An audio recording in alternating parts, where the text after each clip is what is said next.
Welcome back to Late Grade Classics, a podcast where we talk all things classic cars. My name is John Ruff. I am your host. I'm going to be completely honest with you. I had an amazing conversation with Boris from Street Machinery in Euclid, Ohio. It went really well. I was really excited to hear all about his Rockford Hall, where he went to Rockford, Illinois, and got a ridiculous amount of NOS and amazing parts and about 18 cars. And somewhere between the microphone and the computer and my horrible luck with technology, we lost all of my audio. But the good news is Boris's audio is completely intact. So what we're going to do is record my audio in post, me kind of like reacting to what he's saying, and we're going to post this episode for you to enjoy. I ask you to sit back, relax, and enjoy it. It's not going to be perfect, but let's be honest, neither are most classic cars. So enjoy this episode with Boris from Street Machinery in Euclid, Ohio. Hey, glad to be here. Appreciate you having me on. So I've been following you on social media for a while, but we actually just met at the Tri-5 Nationals in Bowling Green, Kentucky. It was fantastic. It's the first time I've been there. I'll be coming back, not as a vendor, not for the swap meet, but I will be there as a participant with my own 55 Chevy. Oh, yeah, so the swap meet wasn't for you, huh? Not for me. Now, were those parts that you brought from the Rockford Hall? All of them were, yeah. On the last trip to Rockford, we specifically put Tri-5 parts in one trailer and everything else in another trailer, so I wouldn't have to unload it and then reload it. So tell us a little bit about yourself. I was actually born in the Ukraine, USSR. When in the 70s, my parents moved here. I was 6 years old. And we've lived in the Cleveland area ever since, or at least I have. My mom's sister there in Florida, but I've stayed in the same Northeast Ohio area my entire life. So how did you get into classic cars? I mean, I was just always a big car enthusiast since I was a little kid, and I got into high school, bought my first muscle car, I rebuilt it, and that was it. I was hooked. So what was your first car? I had a 68 Chevelle. Oh, very nice. Do you still have it? No, I don't, but I know where it's at. Okay, so if you could, would you get it back? Yeah, keeping tabs on it. I don't necessarily have to have it. I bought some of my cars that really meant a lot to me, which that car did, but it was just when I turned 16, I used to go to the local library and pull up year-old newspapers and look through the classifieds, and I would call on cars that were advertised a year prior, and of course everybody would say, "Oh, that car's gone, a year ago." And I got one guy that says, "Yeah, I still have it," and so he sold me a rust-free Chevelle with a crooked frame and kind of a mystery small block.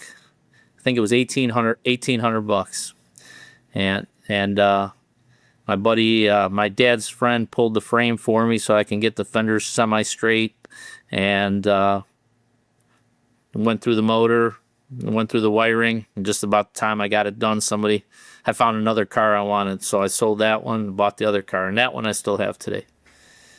Not still, but again, I sold it and I bought it back. But it was a 79 Trans Am 400 4-speed. I bought that when I was 17, and sold it when I was 23, and bought it back 27 years later.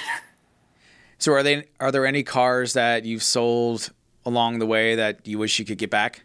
I want them all back. I mean, I want them all back. I really do. And I've had the opportunity to buy some back, like my Trans Am, and I've been talking to a guy about a 62 Bel Air that I sold about 15 years ago. He found me on the internet, and just to tell me that he had the car, and I said, if you ever want to sell it, I'd be interested. So he said, yeah, I want to sell it. So we kind of made a deal, and then he called me the next day, said he couldn't sleep all night because he loves the car. And I said, hey, I don't blame you. So it is what it is. That's funny because in my neighborhood is like a car guy neighborhood, and my one of my neighbors, I bought his 1957 Chevy pickup stepside from him, and a few months, 6 months had gone by, and I brought it over to his house for something, and I said, hey Lou, do you miss this truck? And he looks at me and he goes, I miss all my children, John. Yeah, that's about what it's like. So how did this business all get started?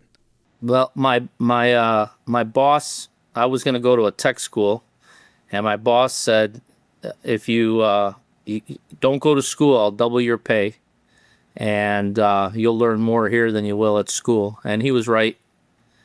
So I never went to school, and I stayed there till I was 23, and then that's when I opened my shop. So what were you doing at that job? I was a mechanic. Yeah, it was just a general repair shop. I started working at high school.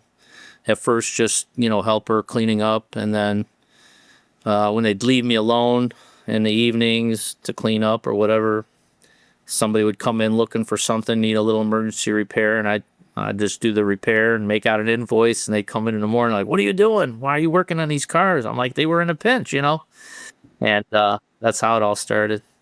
Were you nervous getting everything off the ground?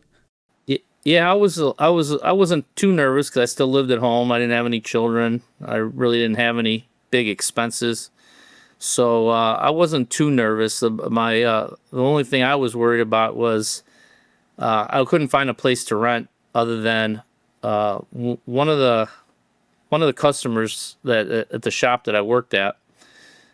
He knew I was going to start a shop, and he said that he was in a landscape business, and he kept all his trucks and trailers in this industrial complex, like old, worn down, raggedy industrial complex. And he said that his neighbor was moving out, and the spot would be available. It was $375 a month. So I said, well, I can swing that, but there's no way I could get an occupancy permit because there was no bathroom. There was no, there was just no way the city would give me an occupancy permit. So I was afraid that somebody from the city would come in and shut me down. So, but I did that for eight months, and nobody came in and nobody bothered me. And then I was able to get a legit shop that was it was a few thousand square feet, and I had a bathroom. So were you just wanting to do classic cars at that point?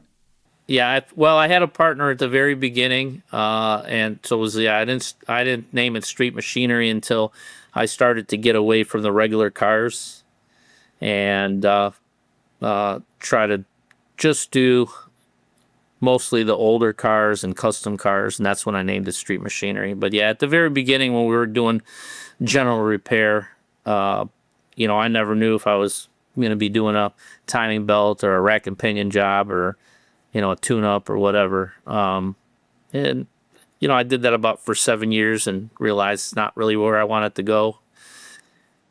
And there was a few stepping stones along the way. I met some influential people that were in the hot rod world, and that's what I wanted to do. So in a lot of your social posts, you always tag it with Bagman. So where did that name come from? Well, how it all started was I met Brett Volkel from, at the time it was called Air Ride Technologies, on the Hot Rod Power Tour. It was 1997. And he had a Mustang that was on air suspension, and I thought, man, that is just so cool. And we got to talking, and I said, I just bought a brand new truck, I want to put Air Ride on. I said, no problem, call me after the tour, and I'll set you up. And later we talked about me becoming a dealer, start selling his products and that. And so I started getting a lot of air suspension work, and that led to the older cars, because I like the older cars, but I also like late model trucks and other stuff. So it wasn't just the classics at the time, but the air suspension work led to, while it's here, can you do air conditioning? Can you do this? Can you do that? Can you rewire it?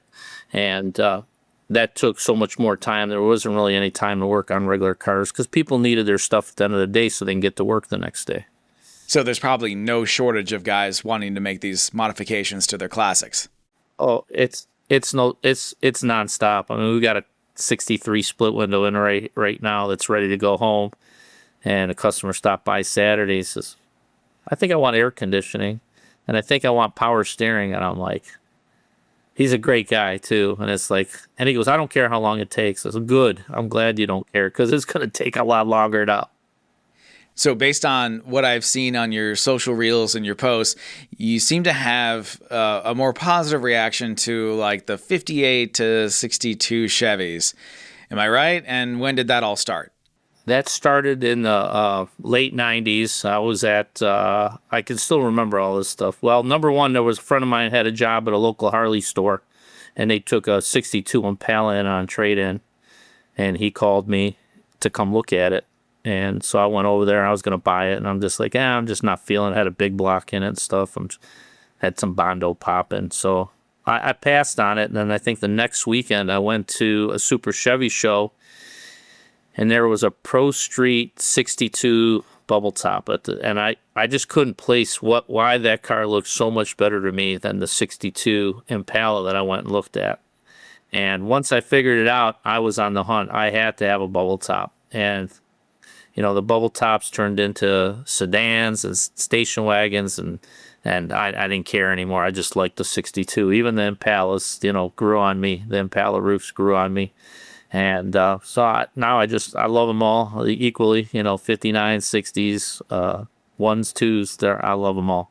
Another huge stepping stone in my career was getting involved with the X-frame cars, from, developing parts to them to just, buying up every nice one before everybody wanted one. And, as nowadays, everybody and their brother is trying to get an X-frame car. So, all right. So I gotta ask. I've seen all the videos, all the posts.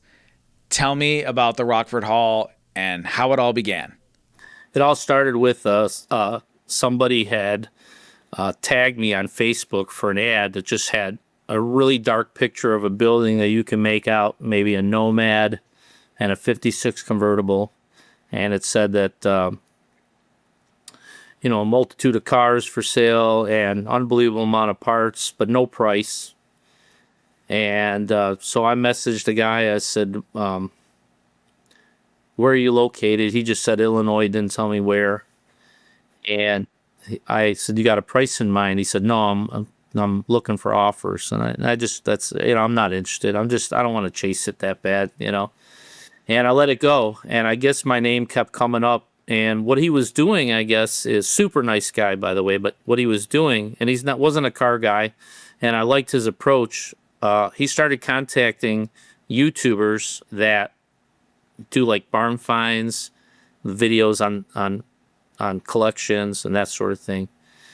And he was getting some leads here and there, but nothing panned out. And after about a year, he contacted me. He said, would you be willing to make me an offer? Or no, would you be willing to come and take a look at it? I said, not until I have a price, So he finally gave me a price, and it was, I believe, a Thursday, and I was actually heading to Rockford for Saturday on some business. And I said, I'll be there Saturday morning. Yeah, it worked out really good. And it was snowy. It was cold. There was no light. There was, other than through the roof where the roof had collapsed, and there was just bright lights coming through, blinding you. And I'm like, where do you go? He's like, well, you got to climb up on the cars. And I said, I don't want to climb on these cars. I mean, what am I, stand on a roof? He goes, yeah, that's what we've been doing. And I look, and all the Nomads, all the wagons have crushed roofs. And yeah, and I'm like, I'm standing on a 62 dog dish hubcap. I'm like, oh, wait. I'm like picking stuff. He goes, yeah, you're the kind of guy that needs this place, because everybody that comes in here is just stepping on trim and doing this and doing that. So I said, let me give it some thought. And he contacted me Sunday night, and he said, so what do you think? I said, I'm going to pass. And he said, how come? I said, it's just not enough return on the amount of work and the price. And he said, is there a price where we can make a deal? So I countered offered him, and he accepted it. And then he, basically signed a purchase agreement that I would have it cleaned out in 45 days. And like I said, he was great to work with. It took me like 245 days, I think. We spent 20 days there. It was 8 days of traveling and 20 days of actually working in the building. So we made 4 trips, 4 guys, 4 times, 4 days each trip, with 2 days of traveling for each trip. So how far is Rockford from Ohio? it's a 1-day trip there and a 1-day trip home. Full day, yeah. It's 440 some miles. You didn't get this from the original purveyor of these parts and cars. You got it from someone else. Yeah, he was just a real estate investment guy, and I don't know how he bought the building. I don't know if it was a tax sale or what. We didn't really get into that, but yeah, he bought the building and the contents. So this guy gathered all these parts and all these cars, and then someone else ended up with the building? The only thing I know is what was told to me by random people that had either stopped up there while we were there. Like I said, we spent 20 days there, so we met a lot of people. And just people contacting me that knew him.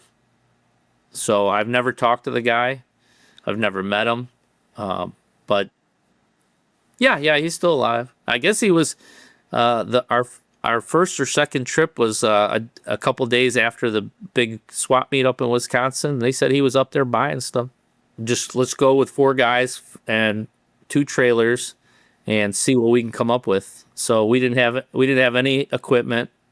We didn't have any connections for getting equipment. We just showed up, and we got super lucky. We got in on a Sunday night.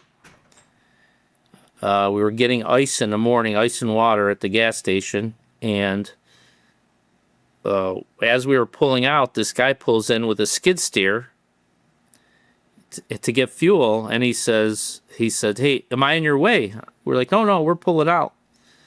And he's like, "Oh, okay." And then I go, "We should ask that guy if we could use that skid steer." So I'm like, "Hey, you know anybody that rents one of those?" And he said, "What do you need?" So, "Well, we're just down Power Road right here, and we're trying to get some cars out of a building." And he goes, "Oh, I know exactly what building that is. I'm just down the street. I've got a landscape company." He goes, "Let me fill up, and I'll come see what you need." And what a great guy, man. He hung out almost every day we were down there. He'd get his cruise going. And he stayed down there with us and helped us get all 28 cars out. Without him, it would have taken us another 20 days. What a classic Midwest story. You meet this guy. He just happens to know where the building was and ends up helping you. That's amazing. Yeah, super guy. Yeah, super guy.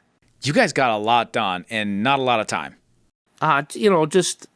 My guys wanted to get everything loaded and out of there as quick as possible. We were throwing away, it was a shame, but we were throwing away a lot of, he must have had 1,000 bumper jacks and bases and stuff like that. And I know they're worth money, but there was just no way I could have brought them all back. So we had 5 20-yard dumpsters of scrap metal and 3 or 4 15-yard dumpsters of garbage. This guy he kept everything, old lifters, old exhaust systems. He kept absolutely everything. So what was this guy's deal? How did he find all these parts? How did he acquire all these cars? How did this all happen? So what I was told is, again, this is all secondhand information that I haven't verified with the guy because I've never spoke with him. But from what I understand, he came from a wealthy family and didn't have to work. And he was really knowledgeable on part numbers and parts. And he would just he knew where all the junkyards were, and he would go and just pull parts off. There was hundreds, and I would say maybe into the thousands of radiator caps and gas caps, and he just kept everything. And they said he visited a lot of swap meets, and I don't know about dealerships. Somebody said he did have a lot of parts, I guess, at his house. And somebody even sent me some pictures, and they all look new. So you loaded up 28 cars and brought it back to Ohio? No, I sold 2 while I was there, and I junked 1. So 25. I brought 25 back. So are you fixing any of these up and getting them ready to go, or what's the deal with these cars? No, I don't have any time for that. Everything is as is. Each car was completely full of parts, top to bottom. So we've pulled parts out of some of the cars. Obviously, the ones that we've sold and a few others we started getting parts out of. But some of the cars are still full of parts. We haven't even emptied them out yet. Yeah, what's really fun is I've seen some of the posts where you're picking up random parts and going, "What is this?" And guys are saying, "Oh, that's from a '62 Impala, blah blah blah." Yeah. Oh, it's super helpful. Yeah, we've figured out a lot of parts and put pricing on some of them too. So yeah, we're doing pretty good. We're doing pretty good. I mean, we're only listing maybe 60, 70 items a week on eBay, and we're probably selling 8 to 15 items a week on eBay. So eventually, once we get into the, thousands of items, we should be doing pretty good. So I can't imagine what it's like once these haulers finally get to your place in Ohio, and then you got to unload them and sort them and figure it all out. Yeah, I'm real lucky. One of the mechanics here, his son was off for this high school kid was off for the summer, so him and some other high school kids unloaded all the trailers. They boxed everything up in crates and put them away. We've got big containers here, and so everything was put on a pallet in a box or crate. And now all we do is open a container, go in with the forklift, pick out one box, give it to our eBay guy, and once that box is done, then we just get them another box. It kind of reminded me a lot of the Lambrecht auction that happened in Pierce, Nebraska, where that Chevy dealership only sold new cars. So if you traded in a used car, they wouldn't sell it. They would just throw it out to a field and let it rot. And they were selling, brand new cars that were from the 60s. Did you end up going to that? I did not. I watched it live on TV. I was bidding on some stuff from my computer. So the building where your parts and cars were stored, they had some issues with the roof, right? Because a lot of water leaked in and some of these parts got damaged. I guess the weight of the snow. I mean, the building was dilapidated. From what I understand, he bought it, I think, in the late 70s or early 80s. I was told it was a graduation gift from his parents. Again, this is just one of the locals that came by that said that he was friends with the guy.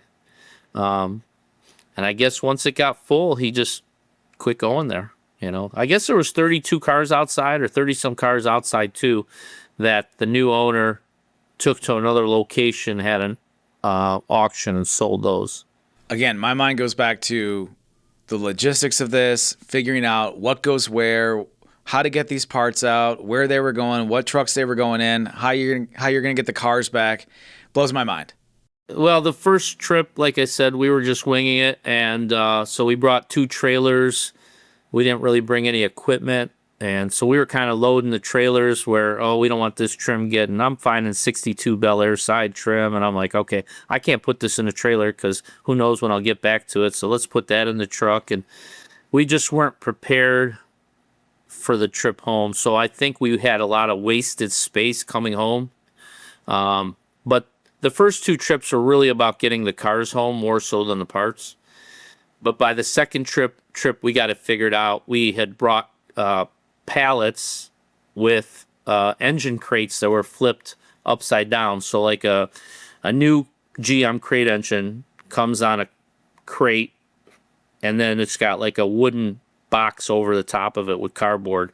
When you take that box off and flip it down, it makes like a nice holder crate. And so we brought a bunch of those. We brought 6 or 7 of those, and we could stack trim in there neatly, straight up, and it wouldn't get damaged. So we can get a lot more. And then the third and fourth trip, we rented a huge box truck with a lift gate so we can get the engines and the transmissions and stuff like that. How many motors did you bring back? I think we brought back 6. So like small blocks and big blocks? 1/6. No. I think it was all like 59 348s. And there was a 65 409, and then one other 409. I forget what year it was. So I assume at your place in Euclid, you've got enough space for all of this to be inside? Yeah, everything's inside. Only thing we left outside is sheet metal, and none of the sheet metal was great. it's usable. Some of the stuff that was really rough, we just went ahead and scrapped it while we were in Illinois. But there was quite a bit of sheet metal that might just need, quick repairs, and we brought all that back. It's sitting outside, and I'll probably have some kind of like big garage sale or something at our shop. Maybe like an open house, maybe even at the same time. I don't know. So going back to what I was saying, sometimes I see your posts. It's like hashtag bagman, hashtag air ride guy, hashtag fuel injection guy, hashtag patina guy. But it seems like you've carved out quite a niche here for like your style and how you want your cars to be.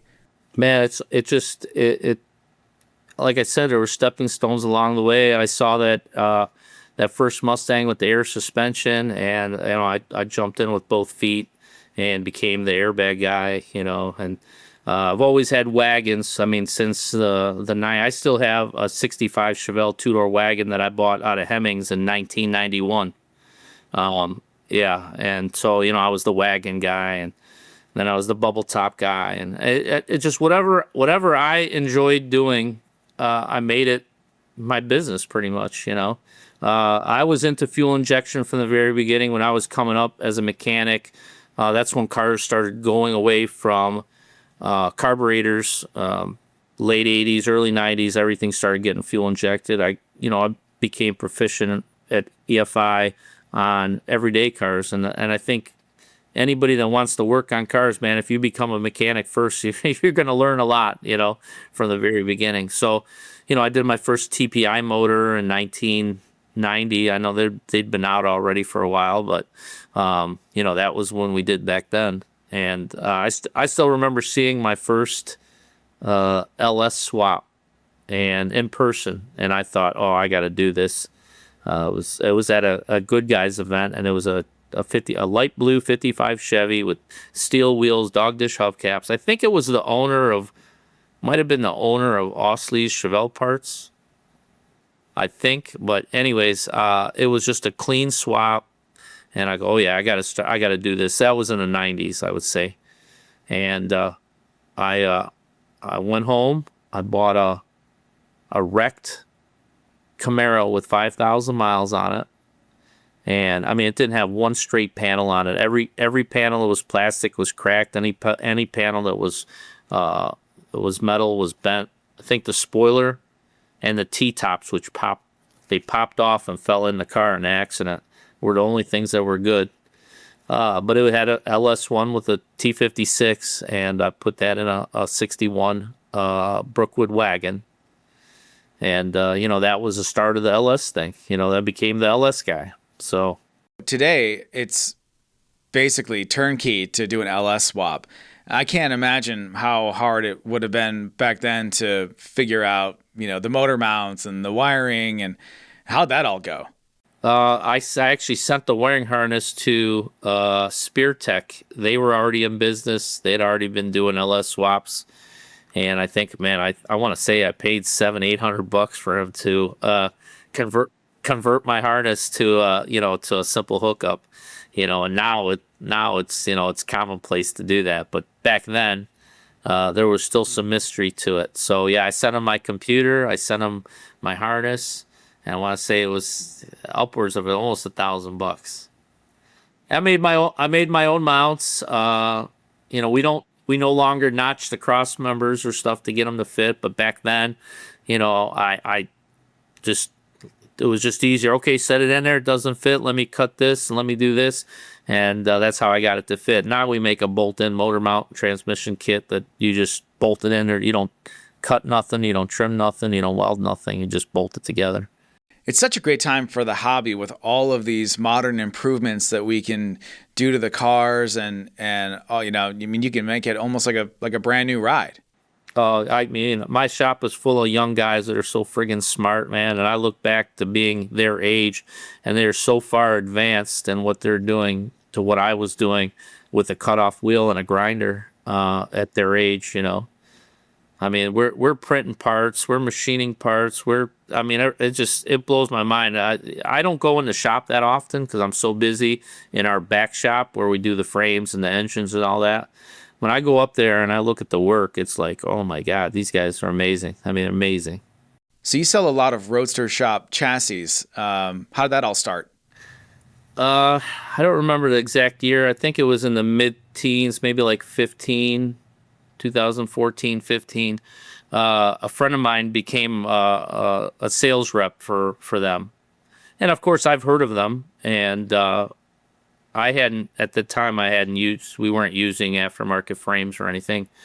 And he stopped up. He was in town on some business. And he said, do you mind if I stop at the shop? I'm in Cleveland. And I said, no, come on down. So he came down and he came out just to say hi, but he did give me a little bit of a sales pitch and that. And I ordered a frame I wanted to build a C10 pickup. And so I ordered a frame and, I did the weight. It showed up and I wasn't ready to start, but at least I had it. And somebody called me and said, can you get roadster shop frames? I said, yeah, I can order one. He said, I need one for a 66 C10. I said, well, I got one here. I said, I'm not ready to start on my truck. You can have this one. He said, okay. So I sold it and I ordered another one and it came in and the same thing happened. So I said, that's it. I'm ordering two. One, I'll sell one and I'll keep one. So I ordered two and that's how it all started. I said, well, let me get one for a 67 C10. It all started with the C10 frames. So I'm going to get one for an Impala. And that I just went around to every car that I wanted to put a chassis on and under, and I went ahead and ordered one for a F100. Every car I had here that I thought if I had the time, I would put a chassis under it. And all those chassis came in, and I sold them all. All you got to do is bring them in, and people are going to buy them. They will buy it. If you think you can use it, somebody else will definitely use it. So you're like a volume stocking guy for these aftermarket parts. Like you load up on this stuff. Absolutely. And, COVID taught me if you put it in stock, you're going to make the sale because not everybody's going to have it in stock. I mean, I did it with a lot of stuff, brakes and suspension parts, chassis, Dakota Digital. I spent $250,000 stocking Dakota Digital stuff because it was months and months to get anything. So I would order 15 or 20 of each gauge because I knew people wouldn't want to wait 6, 8, 10, 12 weeks or longer. It seems like during COVID, like guys just started really taking charge of their project cars. Like they really got to work on them fast. Oh, my business blew up. I mean, it blew up. I went from taking orders down in a notebook to getting, Tony set up QuickBooks and we started taking orders on there and put up a website. And it was like, why didn't I do this 10 years ago? So what are some of your favorite shows to go to? Well, I always love Good Guys Columbus. That's close to you, right? Yeah, it's only 150 miles. That's a great event. I've been going since the 90s, early 90s. I don't think I've missed one that I can remember since I started going. And of course, Triple Crown, which is put on by friends of mine, and it's the only one that we're a vendor at. I don't vend at any other event at all. I don't, like I said, even the Tri-5 National is the first swap meet I've ever done, ever. So just to support my friend putting on the event,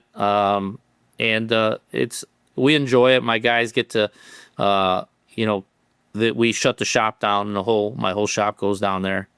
And we don't really bring anything to sell per se, maybe some t-shirts, but we bring some displays out there, some engines, some finished chassis, that sort of thing. And you do the power tour a lot. Yeah, absolutely. We do since I think about 2015, even though I've been doing it since the 90s, I don't think I've missed one since 2015, the Hot Rod Power Tour. I started doing that in 96 or 97. And then we stopped for a few years because it was maybe run down to Florida. And, but I think 99, I drove all the way to San Bernardino, California, from San Bernardino to Nashville, Ohio. So what are some of the bargain cars you're seeing right now? Some of the underrated cars that people can get for a decent price? The BOP equivalents of the Impalas you couldn't give them away. Like I've got a pretty decent rust-free California old Starfire with bucket seats and console and everything. I think it's a 63. I mean, I couldn't give it away. I sold it to a friend of mine for like a couple grand, like $2,000, and it runs and it's rust free. So what else have you learned along the way buying and selling classics over the years? Well, I also learned that just because they're rare or in real nice shape doesn't mean they're desirable. I've got stuck with some cars that I thought were like brand new, but nobody wants them. They're not desirable. So as nice as they are, you got to almost sell it to a non-car person who just doesn't know any better that it's not a desirable car. Do you have any crazy customer stories you want to share?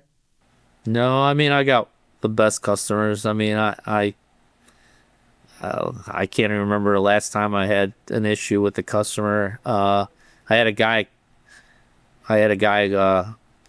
blame me or accuse me of taking his ashtray and swapping it out with one from another car, and it was like we did a heater core or something on a 61 Cadillac, and he's like, that's not my ashtray. I'm like, where would I get another ashtray to put in this car?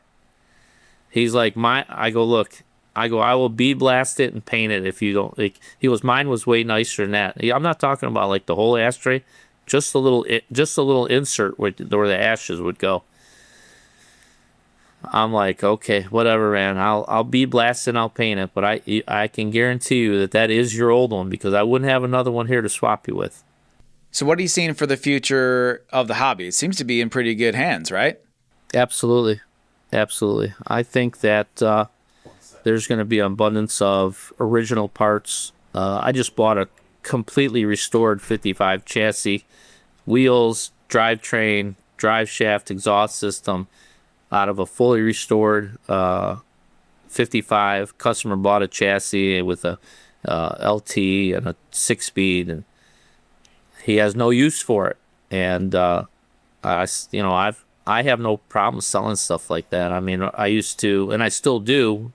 Roadster Shop tries to save me whatever chassis they have left over if they're worth saving. I mean, some are too rough to do anything with, but once a year we go up there and we'll bring back 8-10 frames, everything from Tri-5s to early trucks to whatever. And I've probably gotten 30 or 40 used frames from them in the last couple of years. Yeah, they actually dropped one on one of their employees' cars by accident, bringing it out to my trailer. Yeah, this guy was having horrible luck with just health and family, and they were bringing it out, and they hit a bump in the driveway, and it came right down on his Jetta. They had to buy him a new car. So what trends are you seeing as far as car values and things like that? I mean, G-bodies are gaining a lot of popularity. Their pricing's going through the roof. Monte Carlos and 442s, stuff like that.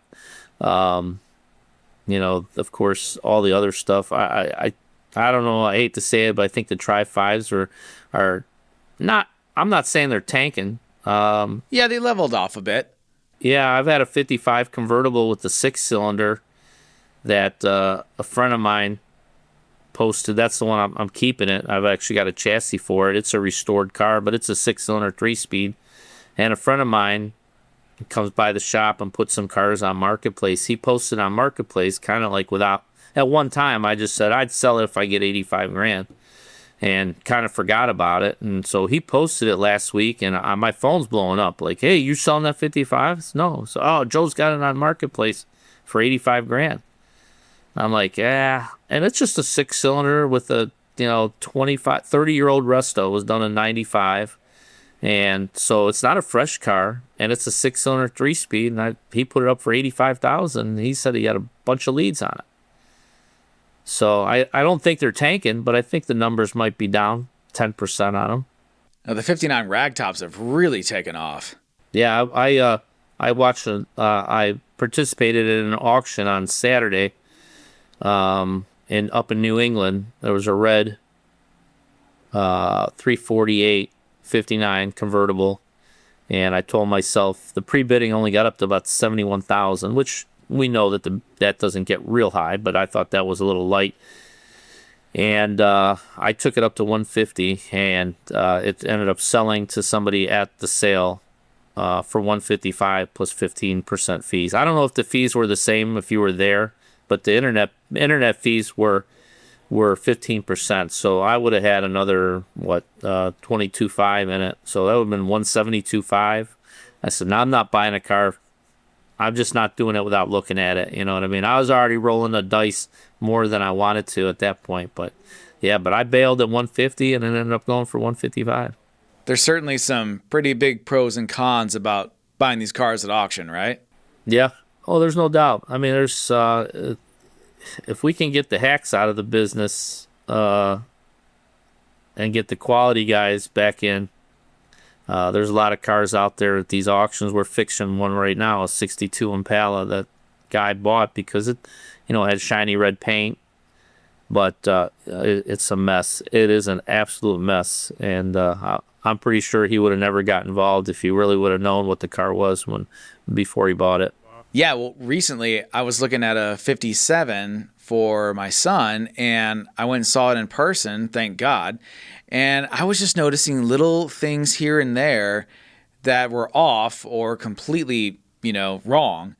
And I was thinking to myself, well, if that's how they did some of these things, then I know that there's some really big faults with this car elsewhere.